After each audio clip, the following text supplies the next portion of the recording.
Good morning, everyone. Welcome to my Reader Response 2. My name is Alex Ariana, and without further ado, let's get right into it.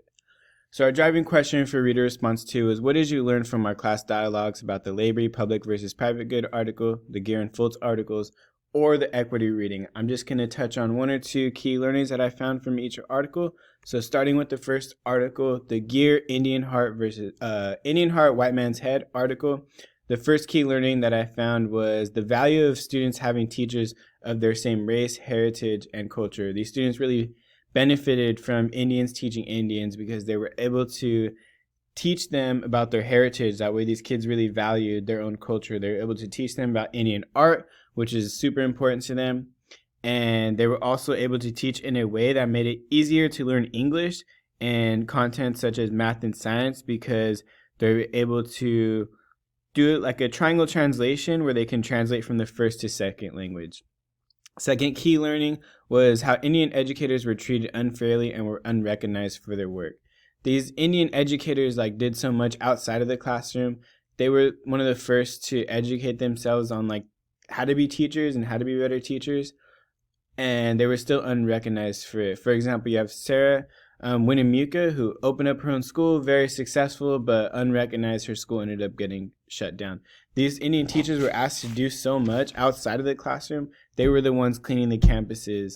They were the ones leading the sports teams, the social clubs, doing all these extracurricular things. And since they lived in the same territories, when kids got sick, they turned into nurses. They wore so many different hats, and still they were losing their jobs to their white peers, getting paid less than their white peers, and found it harder to find jobs compared to their white peers. Moving on to the Laborie public versus private good article, the key learning was the purpose of education, right? What is the purpose of education? Why should we teach? Why do we teach? And the first was for democratic equality, which was seen as a public good because the purpose was to prepare children to take on consecutive roles in a democratic society. So what does that look like? That's teaching these kids in school about the different political parties, how to vote, where to vote, things of this nature. But it's super important to teach it in a way where it's unbiased, where you're teaching everything equal. You're looking at the pros and cons of each party, each candidate, things like that. That way we can put people out into society that are competent citizens when it comes to this type of information. Moving on to the second one, social efficiency. What is that? What's the purpose of it? Is to prepare the young to carry out useful economic roles with competence. So what does that look like? That's pretty much, let's see what we need in a society. Where are we lacking?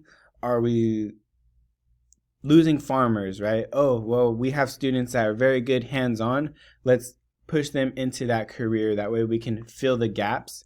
Let's figure out what we need, what our students are good at, and fill the gaps in between. So if you have someone that's a very good cognitive thinker, let's push them into a more manager type role. Great leaders, let's push them into more teacher leadership roles.